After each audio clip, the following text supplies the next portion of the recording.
Assalamualaikum warahmatullahi wabarakatuh. Innal hamdalillah nahmaduhu wa nasta'inuhu wa nastaghfiruh. Wassalatu wassalamu ala Rasulillah Sayyidina Muhammadin ibni Abdillah wa ala alihi wa sahbihi wa mawala la hawla wa la quwwata illa billah amma ba'du. Segenap pimpinan Badan Pengelola Masjid Istiqlal, wabil khusus Imam Besar Masjid Istiqlal Al-Mukarram Profesor Dr. Kiai Haji Nasaruddin Umar MA, mata'alallahu bituli hayatihi wa ulumi, amin. Jamaah sholat asar, Bapak Ibu, saudara-saudari yang dimuliakan Allah Subhanahu wa ta'ala, dan juga para pemirsa channel YouTube Masjid Istiqlal TV. Semoga Allah Subhanahu wa ta'ala senantiasa memberikan kepada kita semua kesehatan dan keberkahan dalam menjalani hidup ini. Amin ya rabbal alamin. Jamaah yang dimuliakan Allah, kami lanjutkan bacaan kitab Ad-Da'watut Tamah wa Tadhkiratul Ammah pada halaman 16. Bismillahirrahmanirrahim. Qala al-musannifu rahimahullahu ta'ala wa nafa'ana bihi wa bi ulumihi fid daraini, amin.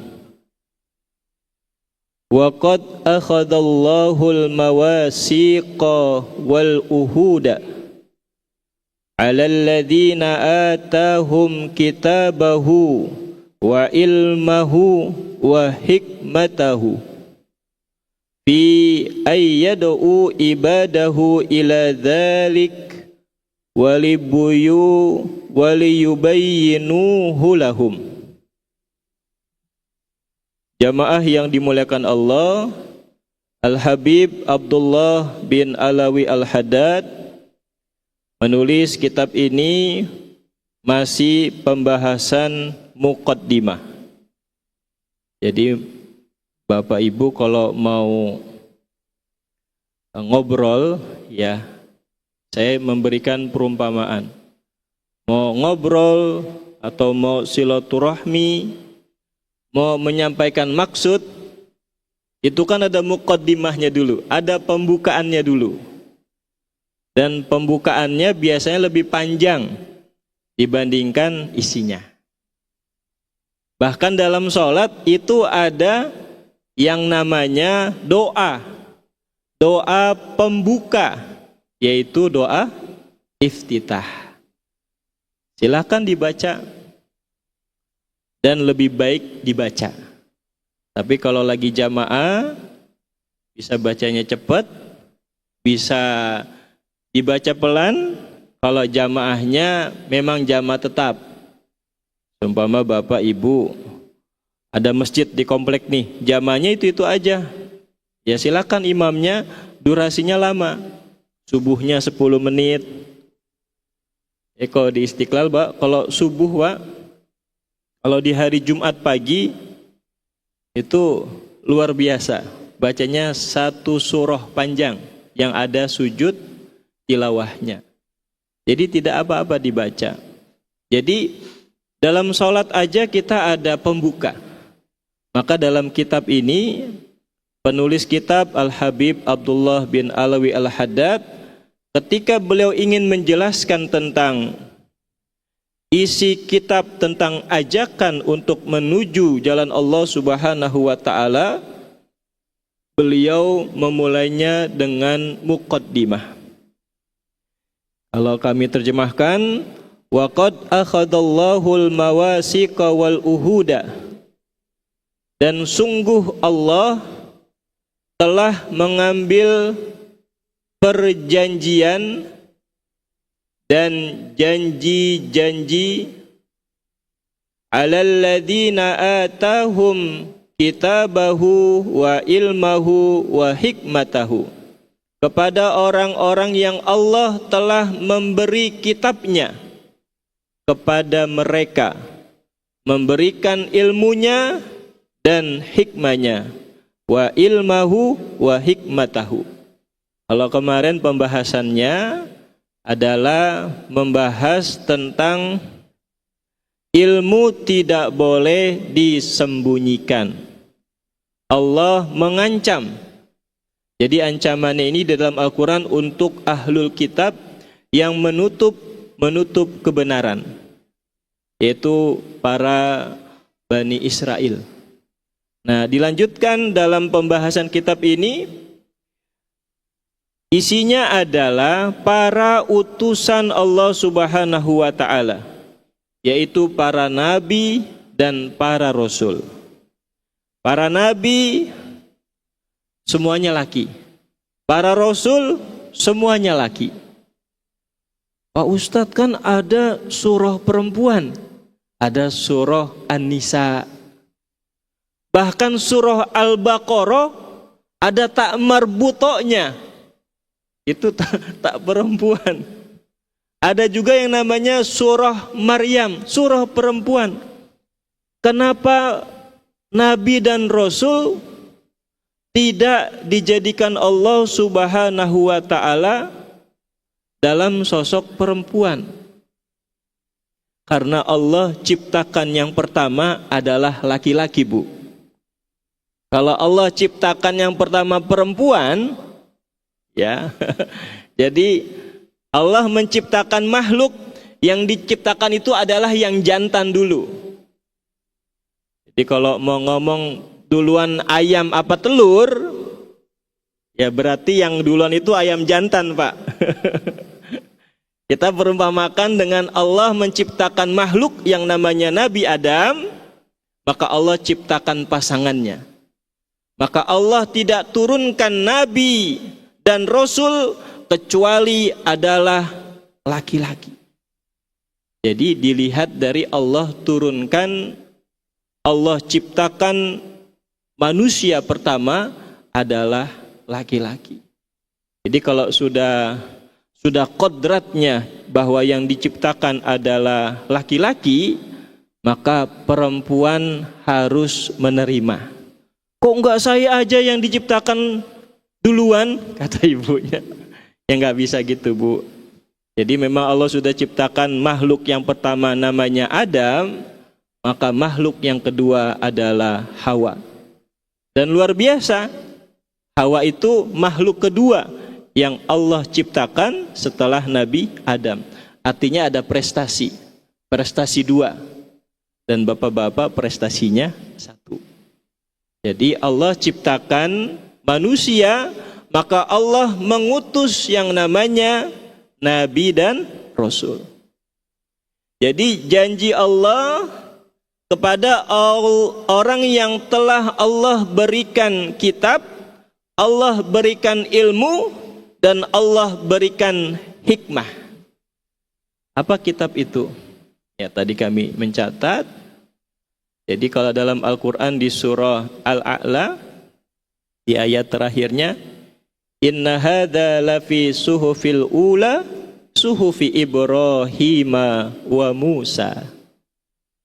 Jadi ada yang baca setelah baca suhufi Ibrahim wa Musa, dari belakang jamaah alaihi salam.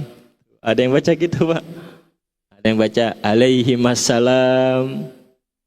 Silahkan dibaca. Karena yang dilafazkan adalah bahasa Al-Quran. Tidak apa-apa. Kalau tidak dibaca, enggak apa-apa juga. Karena apa? Nabi memiliki gelar. Nabi Adam sampai Nabi Isa gelarnya alaihi salam. Nabi Muhammad sallallahu alaihi wasallam. Tambahan solawat dari Allah kepada Nabi Muhammad sallallahu alaihi wasallam. Apa janji Allah? Janji Allah, Allah berikan berupa kitab kepada mereka, yaitu para nabi dan rasul. Allah berikan ilmu dan Allah berikan hikmah. Jadi tidak hanya yang diberikan Allah itu hanya nabi dan rasul, ada manusia pilihan yang Allah berikan hikmah, yang Allah berikan ilmu. Siapa yang Allah berikan ilmu dan hikmah? Di surah, ada salah satu surah namanya surah Luqman. Ada yang mengatakan Luqman itu nabi, ada juga yang mengatakan Luqman itu adalah orang-orang soleh, orang-orang yang diturunkan Allah untuk memberikan ilmu kepada keturunannya. Ya, jadi di kisah Luqman ini diceritakan bahwa Luqman menasihati anaknya, la tusyrik billah inna syirka la zulmun azim. Jadi yang disampaikan Luqman ini seperti ajaran para nabi dan rasul, yaitu membawa ajaran tauhid. Dan Luqman memberikan pengajaran kepada anaknya tentang tauhid. Jadi Bapak Ibu sekalian, ada 3 yang Allah berikan. Allah berikan kitab, Allah berikan ilmunya, Allah berikan hikmahnya. Kalau kitab apa? Kitab ini merupakan salah satu rukun iman. Yang pertama iman kepada Allah, yang kedua iman kepada malaikat, yang ketiga iman kepada kitab-kitab Allah, yang keempat iman kepada para nabi dan rasul, yang kelima iman kepada hari kiamat, yang keenam iman kepada qada dan qadar. Coba dibikin dibikin video pendek, tanyakan anak sekolah, rukun iman ada berapa? Dia bingung jawabnya karena lupa. Kebanyakan pelajaran di sekolah yang ajaran-ajaran dasar dia lupa. Itu perlu dihafalkan Bapak Ibu sekalian. Rukun iman, rukun Islam, terusnya pengertian dari ihsan, itu perlu kita hafal dan kita sampaikan kepada anak-anak kita. Kan tadi Pak Ustadz hafal rukun iman, coba Pak Ustadz rukun Islam. Saya dites lagi. Rukun Islam pertama mengucap 2 kalimat syahadat, yang kedua sholat, yang ketiga zakat, yang keempat puasa, yang kelima haji. Hafal. Karena apa? Karena selalu kita ulang. Ketika kita sudah hafal, kita sampaikan kepada keluarga kita, istri, suami, anak, cucu, pembantu, sopir, tukang kebun. Pokoknya yang ada di lingkungan keluarga kita, kita tanyakan tentang ajaran-ajaran dasar agama yang kita yakini. Jadi Allah berikan yang namanya kitab, itu di rukun iman yang ketiga. Kenapa yang disebut itu kitab dulu baru nabi? Karena nabi yang Allah turunkan tidak langsung membawa kitab. Ya, Nabi Muhammad turun nih, Allah utus menjadi rasul, langsung bawa kitab? Tidak. Tapi berproses kitab itu. Kitab itu adalah kumpulan-kumpulan dari surah yang Allah turunkan. Jadi tadi kami baca, suhuf itu adalah surah. Surah itu dalam Al-Quran ada 114. Jadi suhufnya itu suhuf Al-Fatihah, suhuf Al-Baqarah, suhuf Al-Imran, suhuf An-Nisa, suhuf Al-Maidah, suhuf Al-An'am, terus sampai An-Nas. Ketika dibukukan, maka dia menjadi kitab. Maka hanya 4 nabi yang suhufnya dibukukan. Apa?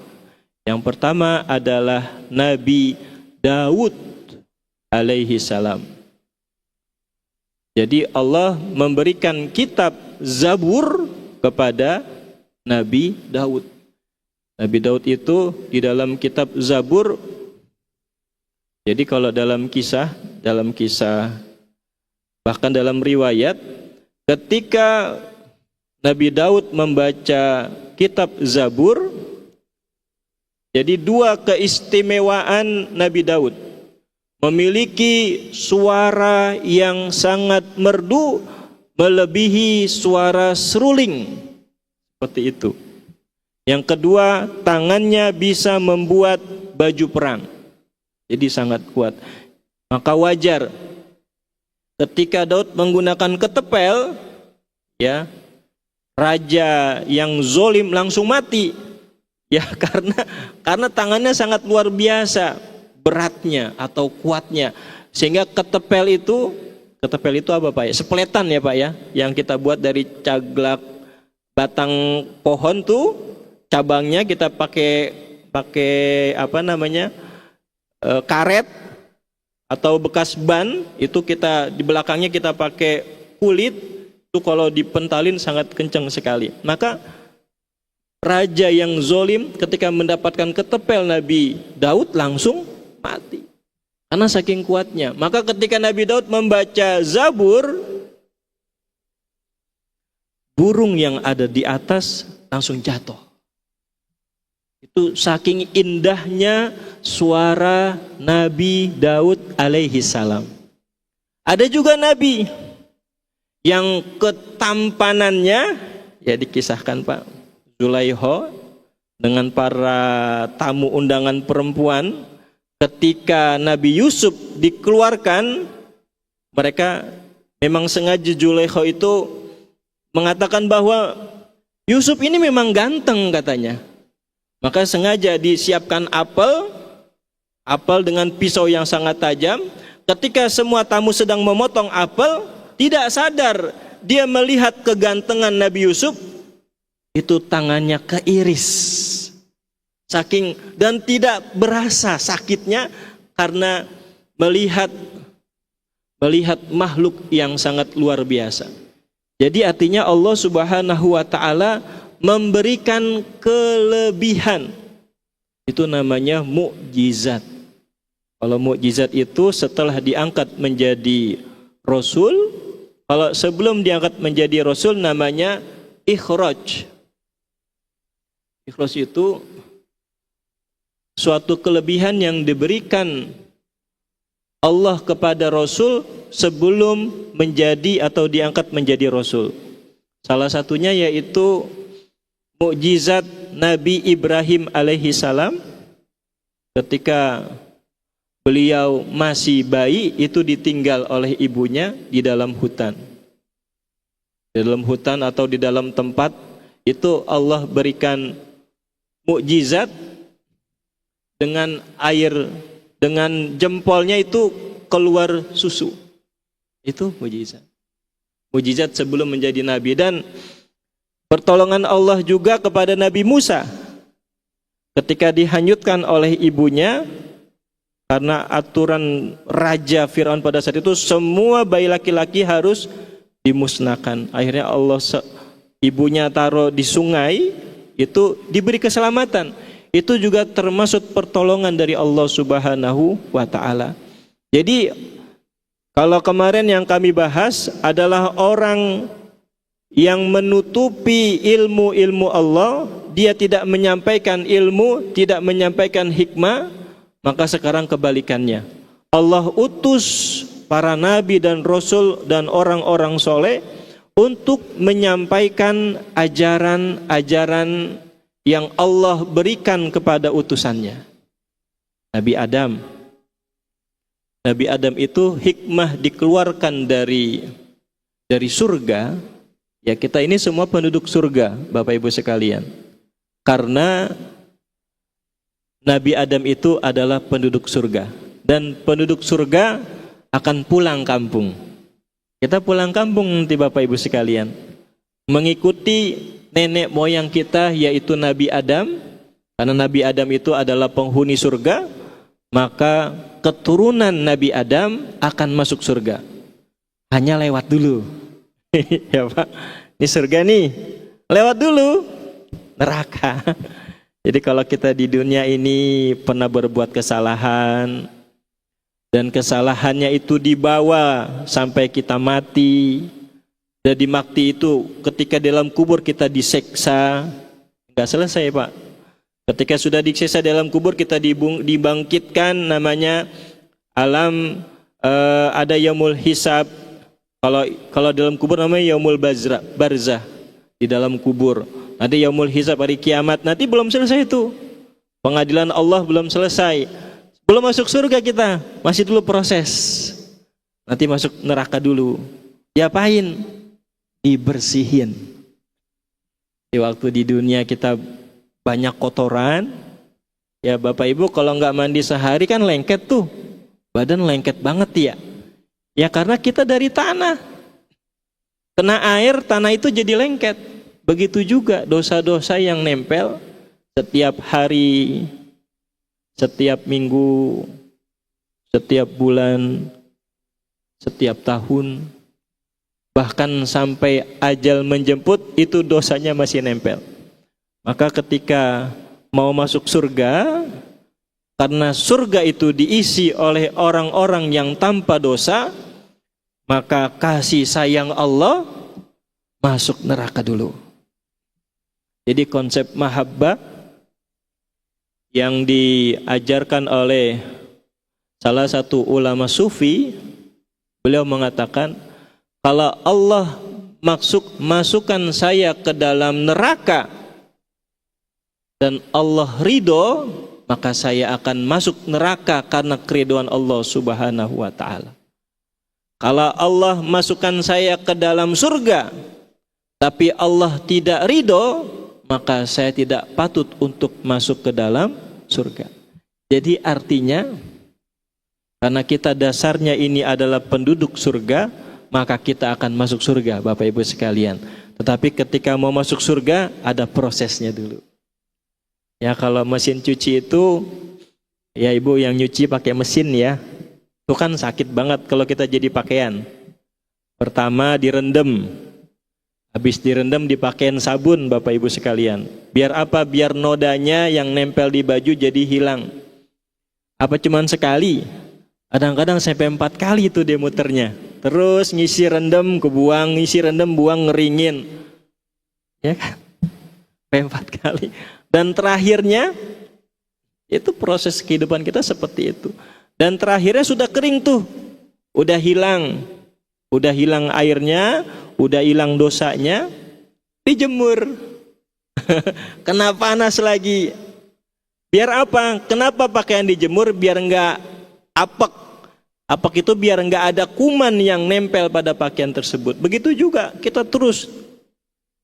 Artinya ini kasih sayang Allah yang Allah inginkan nanti manusia yang ada di muka bumi ini ketika ingin kembali ke kampung halamannya yaitu surga, maka harus dibersihkan dulu.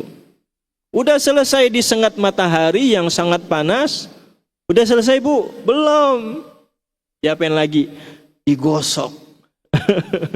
Ya Bu ya, digosok tuh sampai licin. Habis digosok apa? Disemprot biar wangi. Maka nanti penduduk neraka itu Bapak Ibu sekalian, ketika mau masuk surga, sudah bersih dosanya sudah habis, maka dia melalui sungai untuk membersihkan dosa-dosa yang masih ada, baru dia masuk surga. Artinya kita semua masuk surga, tetapi itu ada prosesnya. Dan ini kisah Nabi Adam.